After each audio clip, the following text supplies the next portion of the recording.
What's up, you guys? This is Steven, and I'm back with another lyrical analysis. This time I'll be analyzing the song Hanabi, Episode 2, by Ayumi Hamasaki. And as you probably know, this is a continuation of the song Hanabi. And this song appeared on the single Ampersand. And ampersand basically is like the and symbol, just in case you don't know. It looks sort of similar to an A maybe, but it's not an A. But nevertheless, it appeared on the ampersand single. As well, it appeared on the album Memorial Address. So, with that being said, I'm going to go into my lyrical analysis. And by the way, this song does have a music video, which is interesting. It's interesting because the first one didn't have a music video, so I'm not sure. Maybe this song became like a fan favorite, and maybe Ayumi felt the need to kind of do a continuation of this song, or either she felt in her life that she needed to do a continuation of this song. But hey, nevertheless, let's see what Ayumi is talking about and what she has to say. So here's my lyrical analysis. All right. The summer has come again and again since then, but why am I looking back upon the past again, tracing the footprints? All right. So here she's saying basically the summer has come again and again. So like years have gone by. Again and again, years are, time is flying, time's going by, time waits for no one. Let's see. But, since then, I'm not sure what then is what she's referring to, but nevertheless, it's something. And then she's asking herself, why is she looking back on the past again? Why is she looking back on the past? Perhaps maybe the past holds some significance to her. Maybe it is, a warm, loving type of feeling she gets, which is like, oh yeah, I like that. Or either it's a very painful past. But usually if it's painful, people try to forget it. But maybe it's so painful that she can't forget it. Who knows? Maybe we'll find out later in this lyrical analysis. But, she's looking back in the past and tracing the footprints. Why is she doing this? She's asking herself, why am I, looking back on the past, tracing the footprints? And I'm guessing maybe she's trying to see, like, the path that she's taken in life, perhaps. Let's see. I remember everything, even now. Your voice calling my name, your casual habits. Okay, so she remembers this. Remember in the previous song, in the previous song, Hanabi, the part 1, she said that she didn't have to remember because she never forget, at least a person. But now she's saying she remembers everything, I guess everything all together. Let's see. And your voice is calling my name, your casual habits. So this person is calling Ayumi Hamasaki's name. And, the casual habits. All right. Let's see. I want to forget, and I don't want to forget. Okay. So here Ayumi is, she's sending a mixed message, but you have to decipher this. You have to think, go with, analyze it. That's what I'm here for, right? Okay, so she's saying she wants to forget. And she wants to forget this probably because this might be painful to her. This might, it might bring her pain because she knows that she no longer has this amazing person in her life or, amazing experience in her life. So she wants to just forget about it because, it just reminds her of what she doesn't have anymore. But then again, she does not want to forget this because it was such an amazing experience, amazing person in her life. So, that would kind of be disrespectful to that person's, if it is a person, I think it's a person though, that person's memory to just forget them, or him or her, and just discard the person. And I totally understand where Ayumi is coming from on that.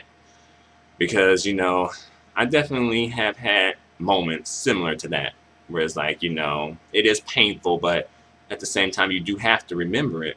You may want to forget it, but you do have to remember it. And that just goes for anything in general. You know, the past, especially if you have a painful past, you do probably want to forget it. But then again, if you don't remember it, then you probably will go on to repeat it again. And you don't want to do that. But these lyrics are vague, so I'm not quite sure what Ayumi is referring to. Let's see. Did I choose the right way? I'm not sure. In reference to your career, yes, you have chosen the right way. In reference to your personal life, I'm not sure. I don't know much about your personal life, but I'm not sure. Let's see. But I keenly understand there is no answer. Whom I may ask it to. Whomever I may ask it to. Okay, this person who translated knows their whomever versus whoever. So, hey, kudos to you for knowing the difference between that. But back to business. But I keenly understand there is no answer. Whomever I may ask it to. So, there is no answer. Like, did she choose the right way? She knows that there's no answer. She understands that. She accepts the fact that there's no answer. No one can really answer this question for her. There's no answer. The only person who could probably answer this question for her is, God, But nevertheless, I feel like Ayumi, you might know the answer. You might know the answer. It might be deep inside of you. You might just have to have a honest, be honest with yourself and just look deep inside and you will find the answer that you need. Please tell me someday that you are happy and smile. Okay, so this person may still be alive. And this is interesting because this song appeared on the album Memorial Address. And usually when you think of like Memorial Address, you think of like, okay, this is in reference to like honoring the deceased, But this person may still be alive. But then again, maybe she's thinking about like the afterlife, and maybe they're having a happy afterlife and they're smiling. Hopefully they are. Hopefully they are. But there are other variations of the afterlife. But I'm sure the person is happy and smiling. I gently lock the memories away, leaving them to be beautiful. Okay, so she is just putting these memories away. She's keeping them in a safe place. I'm assuming they're inside her mind, but she also might have pictures and items and things like that that have sentimental value to her. But I guess those might be referred to as souvenirs. But then again, I know in French the word souvenir means memory as well. It's like souvenir, I think in the English language, is more like a memento of something. And I know in Spanish, like memory, like recuerdos, it's like it means memories as well. It means souvenirs, like memento. So she may be locking away the memories as well as the souvenirs and mementos. All right, let's see. This feeling, go up into the sky and be dispersed beautifully like a firework. Hey, we finally put the title into the song. So that's cool when you hear the title in the song, right? But okay, so she, I guess, is letting this feeling go. This is symbolic, She is letting this feeling go. She's letting it flow, Because at first she was keeping it all inside, I believe. She was keeping it inside. Like, she doesn't want to cry, Or she wants to have the strength to cry, From the previous song, Hanabi Part 1. But she is letting her feelings go and be dispersed beautifully, like a firework. Shout out to Katy Perry. But yeah. And that's pretty much the end of the song. The lyrics are pretty, they're not a lot of lyrics, but they have a lot of meaning to them. So that makes up for the lack of lyrics. It's always like quality over quantity, definitely. Far as the music video is concerned for this song, the music video, it features Ayumi Hamasaki alone, and that's a good thing because it's more about a reflective type of song. She's reflecting on her life and things like that, and the people and stuff like that. And it has like a monotone, like a monochrome type of vibe. Like the color is kind of grayish, and I think they refer to that as monochrome. And surprisingly, I don't think Ayumi has her signature blonde hair in the song. I think it's like a brownish color. But then again, maybe it's just I don't think. Yeah, I think that might be her hair color, which is strange because I'm not used to seeing Ayumi. I'm used to seeing her as blonde, And let's see what else. There was fireworks featured in the song, and the song is called Fireworks. So hey, that's cool, right? And she's on the beach at one point, and she's like crawling around on the beach or rolling around on the beach. And the video's pretty simple. It's pretty straightforward. Then she's at a window at one point, and like the window has condensation on it too, so she's like rubbing on the window.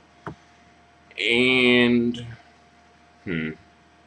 she's being emotional on the beach. I will say that I think like the lighting might have had an issue with it, because there are some points where Ayumi's face looked a bit wrinkled, but then again, lighting and makeup that's off and things like that does kind of factor into that. But I was like, okay, I guess maybe Ayumi might be going for a different angle with this song, because usually Ayumi's like really glamorous and over the top and things like that, but here it's just like really simple. Like the outfit she's wearing is simple. Her face doesn't seem like it has a lot of makeup on it. Like her hair is like just in the ponytail, So Ayumi's coming with a different angle with this time. Like coming with a different angle for this particular song. So, congratulations and kudos to you for taking a different route with it this time around, Ayumi. But hey, I think that's pretty much all I have to say about this song. Overall, I prefer part 1 more so than part 2. I don't know why. I guess I can kind of relate to the lyrics more part 1, but the lyrics of part 2 are good too. I can find myself sort of relating to them as well, though. But also the music in it, part 1, I think I enjoyed a bit better. And also the music in part 2 sort of kind of made me think of the song Daybreak. And I like that song by Ayumi Hamasaki. I'm not very familiar with that era where Daybreak came from, but I do like that song. So it made me think of that song, at least at the beginning. So I was like, oh, that's strange. It seems similar to Daybreak. But once the song begins and Ayumi starts singing, really, like once she starts singing, then it's like, okay, this song seems to have a quality of its own. So it's not like a copy of Daybreak. But nevertheless, I found that interesting. I really did. Overall, I prefer part 1, but part 2 is cool too. If I had to choose between part 1 and part 2, I'd choose part 1. Nevertheless, I would take both of them, definitely. And I'm sort of a little disappointed that part 1 doesn't have a video with it, but hey, you can always just slap part 1's music on part 2's video and just like, okay, hey, part 1 has a video now, right? But that's all I have to say. Thanks a lot for watching. Feel free to comment, feel free to subscribe. I really appreciate it. Feel free to give me a thumbs up. Again, it's very much appreciated. Until the next video, adios and goodbye.